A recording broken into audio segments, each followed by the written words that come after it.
सोचिए T20 world cup, और वो भी एक ऐसे संकट में जिसका क्रिकेट से मतलब दूर दूर तक कोई वास्ता ही नहीं है। एक बहुत बड़ा युद्ध छिड़ गया है और इसका सीधा असर पूरे टूर्नामेंट पर पड़ा है। एक ऐसी मुश्किल जिसके बारे में किसी ने सोचा तक नहीं होगा।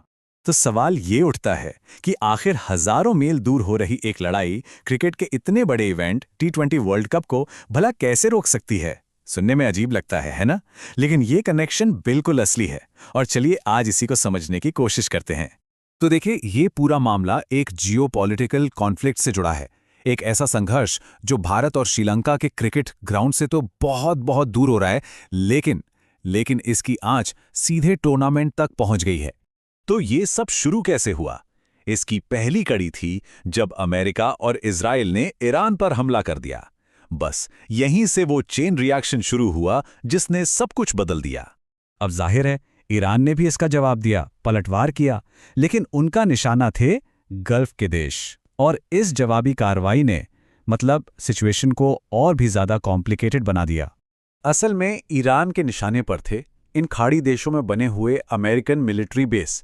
और ये देखिए, Dubai, Abu Dhabi, Qatar, Saudi Arabia, इन जगहों पर हमलों का मतलब था कि ये लड़ाई अब सीधे सीधे दुनिया के सबसे बड़े ट्रैवल हब्स में से एक के दरवाजे पर आ खड़ी हुई है। यहां पर एक सवाल दिमाग में आता है कि भाई, वर्ल्ड कप तो इंडिया और श्रीलंका में हो रहा है, तो फिर दुबई या अबू धाबी पर हुए हमलों से इसका क्या लेना देना? कनेक्शन क्या है? चलिए अब इसी पहेली को सुलझाते हैं। इस पूरी कहानी का जो सेंटर पॉइंट है वो है दुबई। जी हां, दुबई, जो ईरान के हमलों का शिकार हुआ।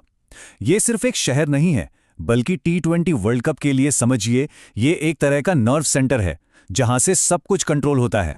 तो दुबई इतना जरूरी क्यों है? इसके पीछे 3 बड़ी वजह हैं। सबसे पहली, क्रिकेट की जो सबसे बड़ी बॉडी है ICC, उसका हेडक्वार्टर दुबई में ही है। दूसरी बात, ये दुनिया के सबसे बिजी इंटरनेशनल ट्रैवल हब्स में से एक है। सारे खिलाड़ी, ऑफिशियल्स, फैंस, सबका आना जाना यहीं से होता है। और तीसरी और सबसे अहम बात, लॉजिस्टिक्स। ब्रॉडकास्टिंग के सारे महंगे इक्विपमेंट से लेकर टीमों की किट तक सब कुछ यहीं से होकर गुजरता है। और यहीं पर आके सारी कहानी अटक जाती है। हमलों के ठीक बाद दुबई का एयर स्पेस पूरी तरह से बंद कर दिया गया। इसका मतलब कोई फ्लाइट ना तो आ सकती है ना ही जा सकती है। बस रातों रात टूर्नामेंट का ये जो सेंट्रल हब था वो पूरी तरह से ठप पड़ गया, पैरालाइज्ड। और इस एक एयरस्पेस के बंद होने का असर आप समझिए एक रिपल इफेक्ट की तरह पूरे टूर्नामेंट पर पड़ा। खिलाड़ी, इक्विपमेंट, सामान, सब कुछ जहां था वहीं का वहीं अटक गया। ये एक ऐसी प्रॉब्लम थी जिससे 10 और प्रॉब्लम खड़ी हो गई। इसी को कहते हैं एक लॉजिस्टिकल नाइटमेयर। एक ऐसी सिचुएशन जब कोई एक अनएक्सपेक्टेड चीज होती है और आपकी महीनों की सारी प्लानिंग पर पानी फिर जाता है। सब कुछ इम्पॉसिबल लगने लगता है। इसको समझने के लिए एक सीधा सा एग्जाम्पल लेते हैं पाकिस्तान की टीम का। टीम को श्रीलंका से अपना मैच खेलकर घर लौटना था। प्लान एकदम सिंपल था, श्रीलंका से उड़ेंगे, दुबई में कनेक्टिंग फ्लाइट लेंगे और वहां से पाकिस्तान। लेकिन असल में हुआ क्या? वो श्रीलंका से तो निकल सकते हैं पर दुबई में लैंड नहीं कर सकते क्योंकि एयर स्पेस बंद है। और अगर दुबई में लैंड नहीं कर सकते तो पाकिस्तान की फ्लाइट कैसे पकड़ेंगे? नामुमकिन। नतीजा ये हुआ कि पूरी की पूरी ट्रैवल चेन ही टूट गई। टीम सचमुच बीच रास्ते में फंसकर रह गई। और ये कहानी सिर्फ पाकिस्तान टीम की नहीं है, ये तो बस एक छोटा सा हिस्सा है। मुसीबत इससे कहीं ज्यादा बड़ी है। खिलाड़ी, ऑफिशियल्स, ब्रॉडकास्टिंग का सामान, टूर्नामेंट की हर छोटी बड़ी जरूरत की चीज, सब कुछ इस एक चोक पॉइंट यानी दुबई के बंद होने की वजह से जहां का तहां रुक गया है। तो अब इतने बड़े संकट के बीच ICC यानी इंटरनेशनल क्रिकेट काउंसिल कर क्या रही है? उन्होंने ये माना है कि सिचुएशन वाकई सीरियस है और वो लोग एक एक्शन प्लान पर बहुत तेजी से काम कर रहे हैं।